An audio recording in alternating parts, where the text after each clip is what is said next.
Hello everyone, welcome back to the channel where today I am reviewing the 11th generation Honda Accord. It was right at the beginning that I started this YouTube journey of mine that the 10th generation Accord debuted. It was a car that I didn't expect to like, but really thought was truly excellent. So my ambitions were set high for the 11th generation model, even though in pictures it didn't seem all that interesting. They've consolidated down a little bit. There's now only a 1.5 litre model or a hybrid model with a 2 litre engine.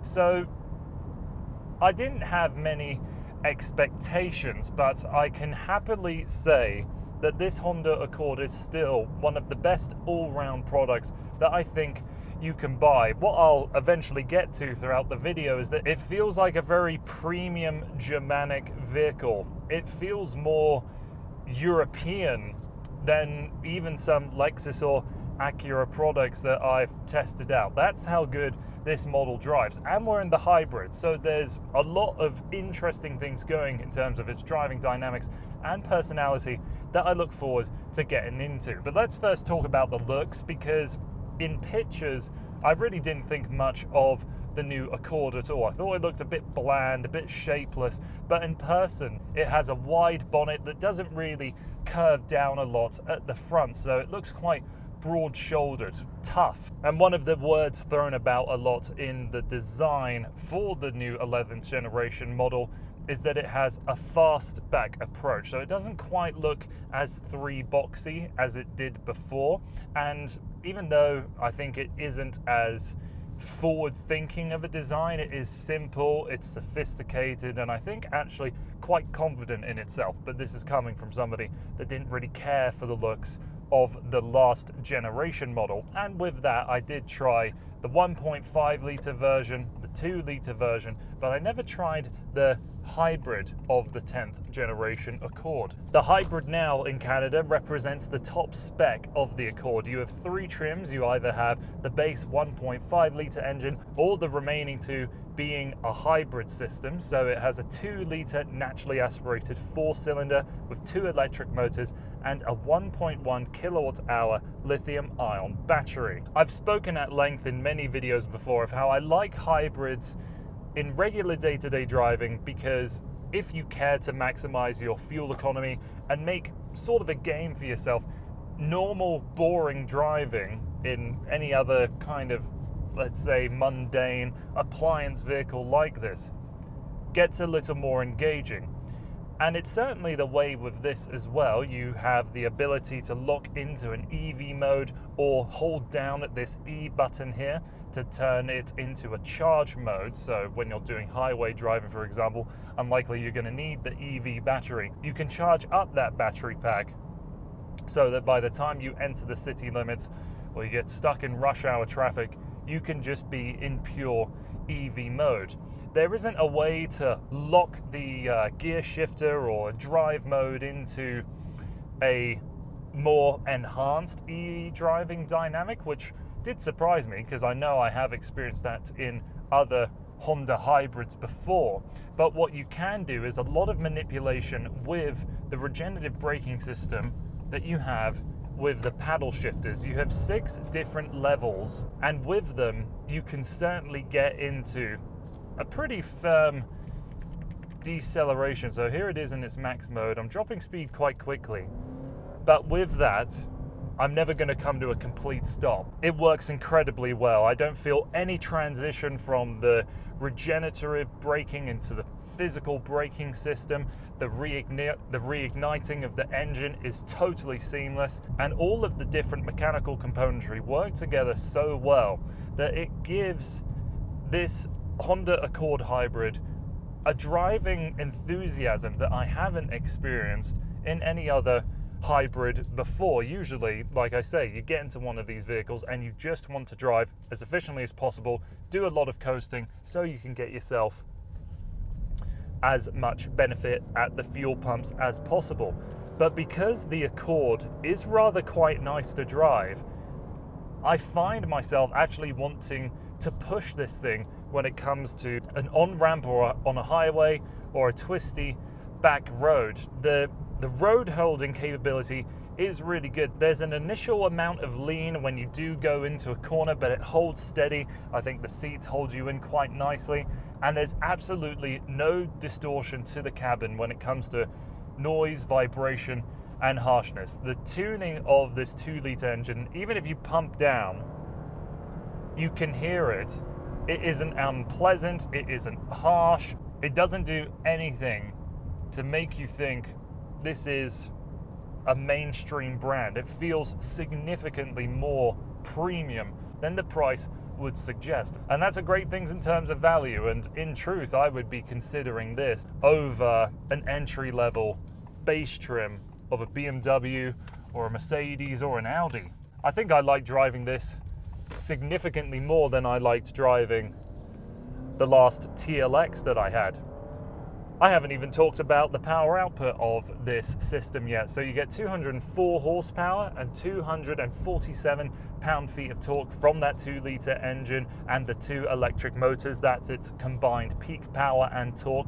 It has the same trick system with its eCVT, where in the moments where you have a constant pressure on the throttle, it will do that fake shifting. And they've even been able to program almost like a torque surge with the combination of the EV motor. So when you put your foot down and you shift hard and it comes round to its next shift, you feel that surge again as if you're engaging that turbo boost lower in the rev range. It's really clever, really well refined, and this, I don't need any more convincing that CVTs can be a good alternative. This is the best I have ever encountered, and I even think that Honda Accord, the 1.5 litre of the last generation, was the first car to kind of do it. It did it well, but you could outperform its capabilities from time to time. But in the week driving this, I haven't done that once. When you get adjusted to the paddle shifting for your regenerative braking, you could get to a point where on a nice flowing bit of road, you won't use the brake pedal at all. You'll just know how many taps on the left hand you need to slow down for the corner ahead. Be in EV mode for it, and then if you want to, push out hard, engaging the engine. Suspension calibration really is great. I'm on a rough bit of road now, and again, it feels very German, the way that the suspension's moving about, and I can hear it interacting with the road, but it doesn't significantly alter the stability of the car.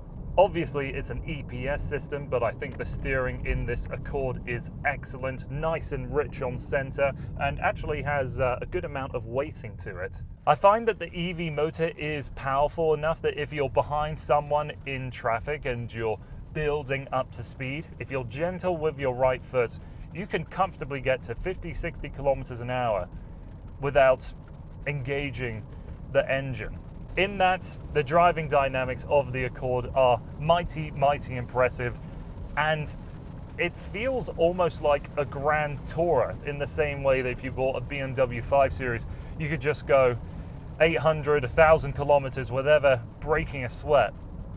This feels exactly the same way. Let's shift over to the cabin. There is a lot of carryover stuff, and I'm getting a little bored of saying it now when I go from different Honda product to Honda product, because there's been so many new updated generations in the past year or two, and all of them share the same interior. There's not that much to talk about, but this new Honda Accord in the top spec gets an all-new touchscreen with Android Automotive, and this isn't Android Auto, the plug-in system with your phone. This is a new set of software developed by Google to try and make a more integrated car driving experience, whatever we want to call it. So that means you get the Google Play Store and you can download some apps, you have Google Assistant, and you can now have the Google Maps integrated into the digital dashboard. The slickness of this system is incredible. With the digital instrument cluster and the touchscreen, you can have about 4 different pieces of information fed to you at any given time, but it doesn't feel like an overload, and if you wanted to make it as simple as possible, you can definitely do that as well. Other aspects of the interior, storage is good, nice big cup holders, actually a good amount of space here under the center console. Back seats are okay, I can definitely sit behind myself, but my head will bash up against the roof. Not really the end of the world. It is a shame though that you don't have pockets behind both seats. I think that's a little bit surprising. I think that's a little bit of an oversight, but oh well. When it comes to the boot space, huge amount in there.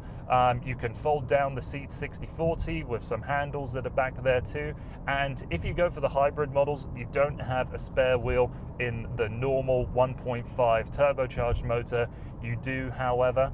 And it's quiet in here. That's one of the biggest surprises that I've encountered. It at highway speed, the 12-speaker sound system going, you hear nothing on the road. Again, it feels more premium than ever before.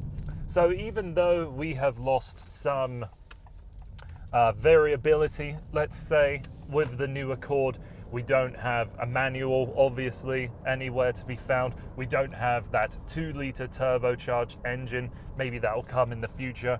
But this feels like the most competent Accord that I've ever tested. Is it worth upgrading over the old one? Well, like I said, I didn't test out the last hybrid, so I don't feel like I should really be making that comparison. But if you're going from the old model into the new one, I think you will be able to tell how they've improved the build quality. The refinement is certainly up there too. And more than ever, if you're looking for a mid-size mainstream sedan or a compact premium sedan, the Honda Accord in its 11th generation, in my mind, is more compelling than ever.